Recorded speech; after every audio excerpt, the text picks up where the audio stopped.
The blood-red sunset painted the horizon as Grace Jenson stumbled into Cottonwood Creek, her once fine blue dress torn at the hem, dust caking the fabric that had seen better days. The small frontier town of western Colorado seemed like any other stop along her desperate journey, until she locked eyes with the tall figure leaning against the hitching post outside the sheriff's office. It was the summer of 1878, and Grace hadn't known freedom in nearly 3 years. Her breath caught in her throat as the cowboy straightened, revealing the silver badge on his chest that caught the dying sunlight. She quickly lowered her gaze and hurried toward the town's only hotel, feeling his eyes follow her every step. Sheriff Noah Norton had seen his fair share of drifters come through Cottonwood Creek, but something about the woman's hurried gait and the way she kept her head down raised every instinct honed from years tracking outlaws across the frontier. He pushed his hat back on his forehead, watching as she disappeared into the Cottonwood Inn. "Another stranger passing through?" asked Elijah Thompson, the town's telegraph operator, as he approached with a stack of wanted posters. "Seems so," Noah replied, taking the papers. "Anything interesting come across the wire today?" "Just the usual. Bank robbers in Kansas, horse thieves in Wyoming." Elijah hesitated. "And word that Vernon Blackburn's been spotted heading this way." Noah's jaw tightened. Blackburn was notorious throughout the territory, a wealthy ranch owner whose empire was built on blood and fear. "That's so. Rumor has it he's looking for something he lost." Elijah glanced toward the hotel, or someone. Inside the modest hotel lobby, Grace clutched her small bag tightly against her chest. She had barely $15 to her name, money she'd stitched into the hem of her petticoat before fleeing Blackburn's ranch 2 weeks earlier. "Room for the night," she said softly to the elderly woman behind the counter. "That'll be 50 cents, dear," the woman replied, studying Grace's face. "You all right? Look like you've traveled a fair piece." "I'm fine, thank you." Grace slid the coins across the counter, avoiding the woman's concerned gaze. "Room 3, top of the stairs. Supper's at 6 if you want it." Grace nodded her thanks and climbed the narrow staircase. The room was small but clean, a far cry from the luxurious prison Blackburn had kept her in. She sat on the edge of the bed, her hands trembling as she unpinned her dark hair. 2 weeks of running, hiding in barns, and traveling in freight cars had brought her here. She prayed it was far enough. Noah spent the evening making his usual rounds, tipping his hat to townsfolk and checking that the saloon wasn't getting too rowdy. His thoughts kept returning to the woman at the hotel. Something about her spelled trouble, and in his 5 years as sheriff, Noah had learned to trust his instincts. The next morning dawned clear and bright. Grace had risen early, hoping to find work before continuing her journey north. She entered the general store, approaching the counter where a friendly-looking man was arranging bolts of fabric. "Excuse me, sir. I was wondering if you knew of any work available in town." The shopkeeper, Walter Mills, looked her over. "Well now, Mrs. Harrington over at the diner might need help, and I believe Doc Williams mentioned needing someone to help with his filing and such." "Thank you," Grace said with a grateful smile. "I appreciate the information." She was leaving the store when she nearly collided with the sheriff. Up close, he was even more imposing, tall with broad shoulders, his eyes a startling shade of blue beneath the brim of his Stetson. "Madam," he said, stepping aside to let her pass, "hope you're finding Cottonwood Creek to your liking." "It seems a fine town, Sheriff," she replied, trying to keep her voice steady. "Noah Norton," he said, extending his hand. She hesitated before accepting it. "Grace Jenson." "You planning on staying long, Miss Jenson?" "I'm not certain yet. I'm looking for work." Noah nodded. "Well, if you need anything, my office is just down the street." Their conversation was interrupted by the approach of 3 riders coming hard down the main street. Grace's blood turned to ice as she recognized the lead horse, a massive black stallion that had haunted her nightmares. "Excuse me," she whispered, ducking back into the store. Noah watched her retreat before turning his attention to the newcomers. They reined in their horses in front of the saloon, dust billowing around them.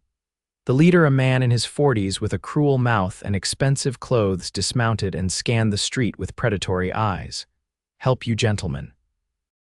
Noah called, approaching them with measured steps, one hand resting casually near his holstered Colt. The man turned, revealing a face weathered by sun and sin. "Perhaps I'm looking for a woman. Dark hair, green eyes, early 20s, might have come through recently."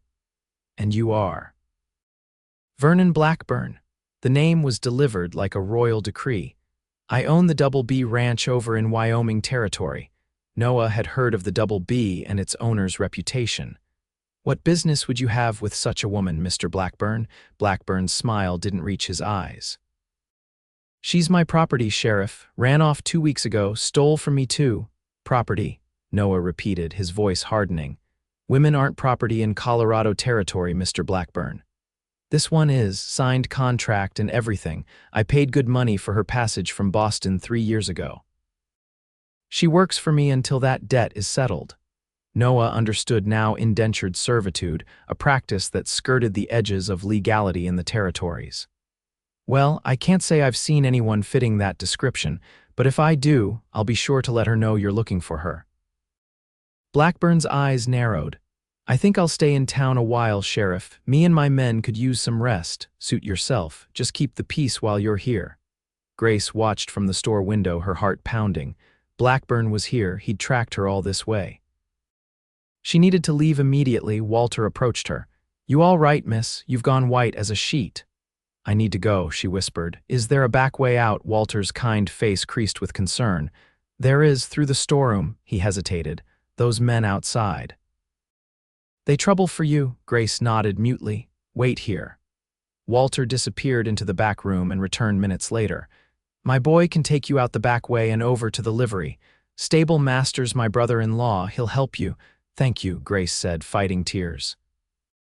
"But I have nowhere to go." Walter thought for a moment. "Sheriff Norton's a good man. If you're in trouble, he'd help."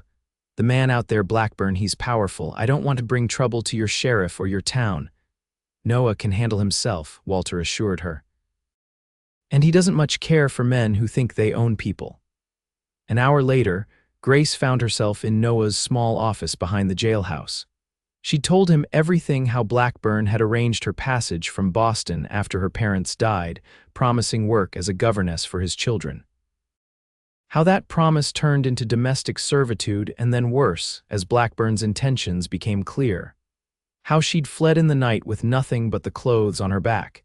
"He says I signed a contract," she explained, twisting her hands in her lap.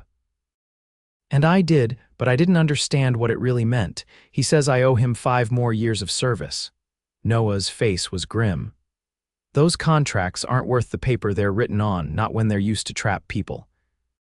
"But Blackburn has friends in high places, even judges who might see things differently." "He owns me still," Grace whispered, her voice breaking. "At least in his mind." Noah leaned forward, his expression fierce. "Not in my county he don't," he stated flatly.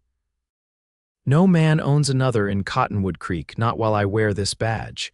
You don't understand. He won't leave without me. He'll hurt anyone who gets in his way." "Let me worry about Blackburn," Noah said. "For now, you need somewhere safe to stay." He arranged for Grace to stay with the widow Daniels, whose home at the edge of town was easily defensible and out of sight. Mrs. Daniels, whose son had been killed by outlaws years earlier, was more than happy to shelter Grace and keep her presence a secret. The next morning, Noah confronted Blackburn outside the hotel.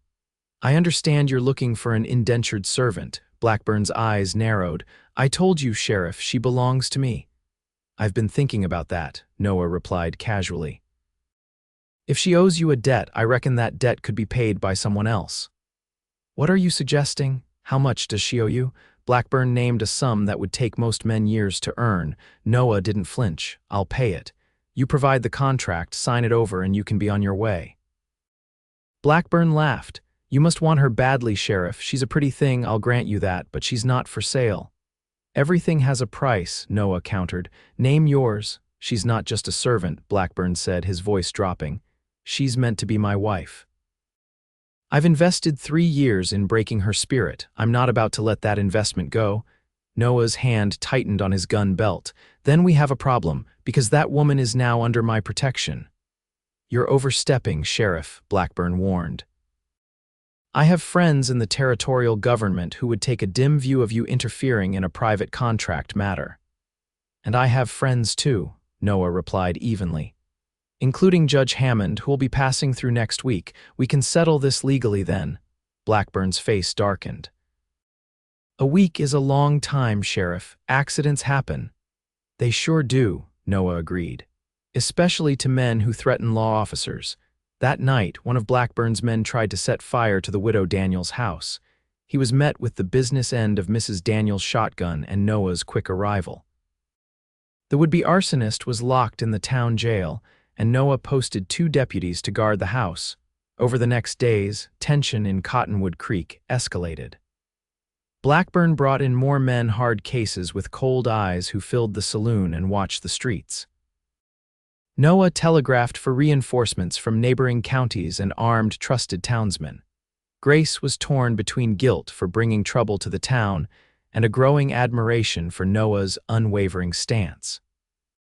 Each evening, Noah would visit to check on her safety, and their conversations gradually deepened. "Why are you risking so much for a stranger?" she asked him one night as they sat on the widow's porch, the warm summer air heavy with the scent of pine. "You're not a stranger anymore," he replied, his eyes reflecting the lamplight from inside. "And some things are worth fighting for. Freedom, that," he agreed, "and the right of every person to chart their own course." He hesitated. "I had a sister once, Emily. She married a man who seemed kind at first. By the time we realized what he was, it was too late. What happened to her? He killed her, said she fell down the stairs. Maybe she did after he pushed her." Noah's voice was tight with old pain. "I was 16. Too young to do anything but watch them put her in the ground." Grace reached out, covering his hand with hers. "I'm sorry. It's why I became a lawman, to protect those who can't protect themselves." He turned his hand to hold hers. "I won't let Blackburn take you back, Grace, I promise you that." Their eyes met, and something unspoken passed between them, a connection that transcended their brief acquaintance. For the first time since fleeing Blackburn's ranch, Grace felt hope bloom in her chest. The following day, things came to a head. Blackburn cornered Noah outside the telegraph office. "I'm tired of waiting, Sheriff. I want what's mine." "Then file a complaint with Judge Hammond when he arrives," Noah replied. "Until then, Miss Jenson remains a free woman." "I've been patient," Blackburn growled. "That ends now." As darkness fell, Blackburn's men made their move. They surrounded the widow's house, guns drawn. Noah and his deputies were ready, positioned strategically around the property. "Send out the girl, Norton," Blackburn called from the edge of the property. "Nobody needs to get hurt." "That's not happening, Blackburn," Noah called back. "You're trespassing on private property. I suggest you and your men leave now." The first shot came from one of Blackburn's men, a wild shot that shattered a window. The night erupted in gunfire. Noah pushed Grace down behind a rain barrel as bullets splintered the porch around them. "Stay down," he ordered, returning fire. The firefight was brief but intense. 2 of Blackburn's men fell, and one of Noah's deputies took a bullet to the shoulder. When the smoke cleared, Blackburn had retreated with his remaining men. "This isn't over, Norton," he shouted from the darkness. "I'll burn this whole town if I have to." The next morning, Walter Mills found a notice nailed to his store door, a bounty offered by Blackburn for Grace Jenson, alive and unharmed. The sum was enough to tempt even honest men in hard times. Noah ripped it down, but knew others would appear. Blackburn was escalating, and the town was caught in the middle. "People are getting scared, Noah," Deputy Frank Wilson told him later that day. "Some are saying we should just let Blackburn take the woman and be done with it." "And what kind of men would that make us?" Noah demanded. "To hand over a free woman to a man who would abuse her, who would own her," Frank sighed. "I'm just telling you what I'm hearing, not saying I agree." Noah spent that evening at the widow's house making plans. Grace had recovered some of her spirit over the past days, her quiet strength emerging as she helped Mrs. Daniels with household tasks and even assisted with tending the deputy's wound. "I could leave," she suggested as they sat by the fire. "Slip away at night, lead them away from your town." "And then what?" Noah asked. "Keep running forever?" "No, Grace, it ends here." "Why do you care so much?" she whispered, searching his face. Noah took her hand. Because in the short time I've known you, I've seen your courage, your kindness, your determination to be free, and because—" He hesitated, then continued softly, "because I think I'm falling in love with you." Grace's eyes widened. "Noah, I know it's fast," he said quickly. "Too fast maybe, but these past days, facing danger together, it's shown me what kind of woman you are. And if we survive this, I'd like the chance to court you properly." Grace's heart pounded. She had sworn never to trust a man again after Blackburn, but Noah was different. His integrity, his gentleness despite his strength, his unwavering sense of justice. She realized with startling clarity that she was falling for him too. "I'd like that," she admitted softly. Their moment was interrupted by the sound of horses approaching. Noah was on his feet instantly, gun drawn. "Norton," came Blackburn's voice from outside. "I'm tired of games. I have a proposition for you." Noah moved to the window, peering through a gap in the curtains. Blackburn sat alone on his black stallion, illuminated by moonlight. "What proposition?" Noah called back, man to man. "You and me, settle this properly." Noah turned to Grace. "Stay here." "Noah, no. He'll kill you." "I don't plan on dying tonight," he assured her, checking his revolver. Noah stepped onto the porch, keeping to the shadows. "I'm listening, Blackburn. Tomorrow at noon, Main Street, just you and me." Blackburn's voice carried in the still night air. "If you win, the girl goes free. I'll sign whatever paper you want releasing her from any obligation. If I win, she comes with me, no interference from this town. And if I refuse, then my men burn Cottonwood Creek to the ground tonight. I have 20 guns surrounding this town, Sheriff."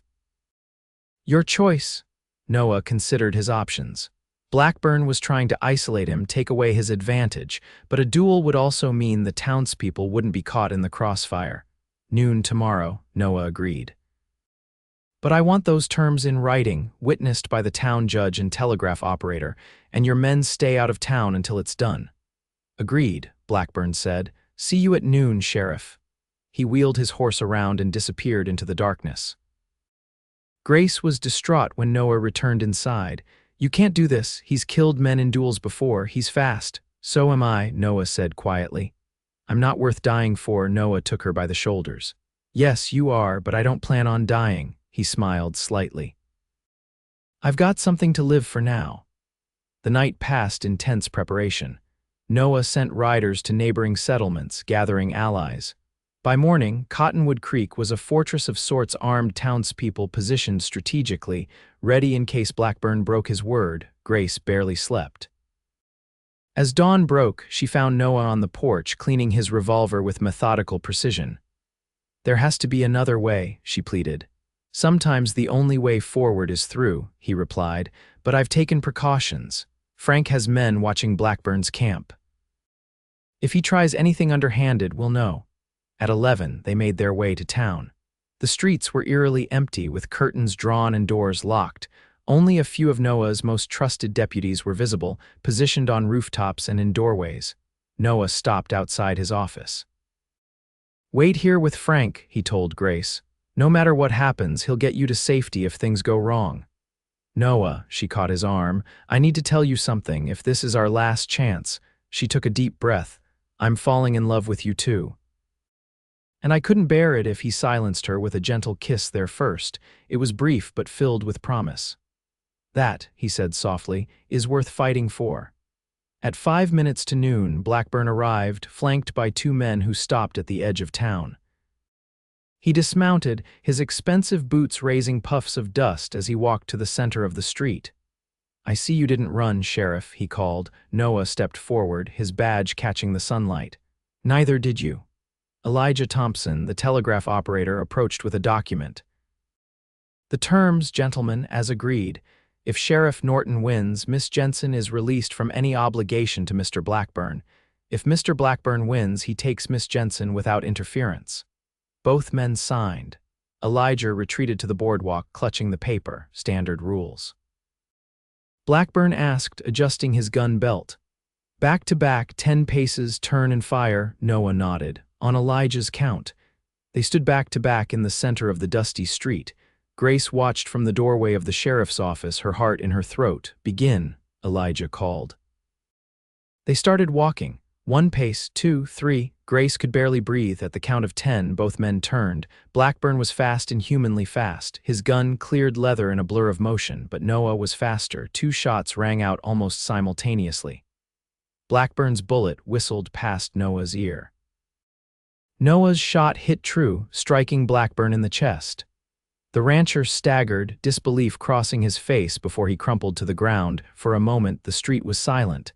Then Blackburn's men reached for their weapons. Before they could fire, the click of rifles being cocked echoed from rooftops and doorways throughout the town. They were surrounded. "It's over," Noah called to them, his gun still trained on Blackburn's still form. "Take your boss and go. And spread the word in Cottonwood Creek, no man owns another." The men hesitated, then slowly holstered their weapons. They retrieved Blackburn's body and draped it over his horse. Within minutes, they had ridden out of town. Grace ran to Noah, throwing herself into his arms. "You're alive," she whispered, tears streaming down her face. "I told you I had something to live for," he replied, holding her close. In the days that followed, Judge Hammond arrived and officially declared Grace's contract with Blackburn null and void. Word came that Blackburn had survived the wound, but had retreated to his ranch, his reputation damaged by his defeat. Grace found work at Doc Williams' office, discovering a talent for medicine that the doctor encouraged. Noah courted her properly, taking her for rides in the countryside and dinners at the hotel restaurant. The town embraced her as one of their own, her past forgotten as she built a new life.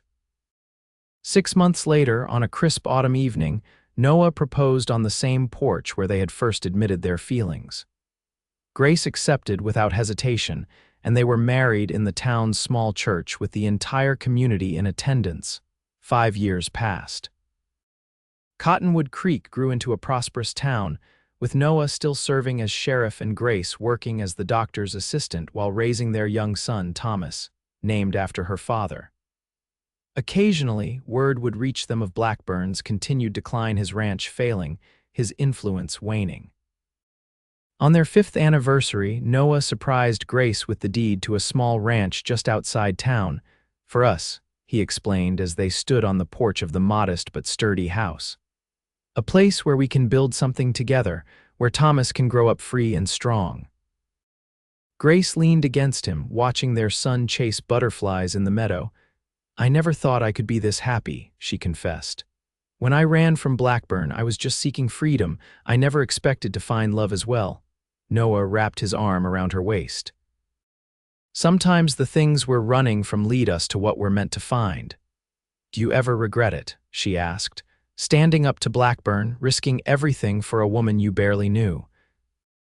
Noah turned her to face him, his blue eyes as steady as they had been that first day in front of the general store. "Not for a single moment. The day you stumbled into my town was the luckiest day of my life." "Mine too," Grace whispered, standing on tiptoe to kiss him. As the sun set over the mountains, painting the sky in shades of gold and crimson, Grace thought about how far she had come.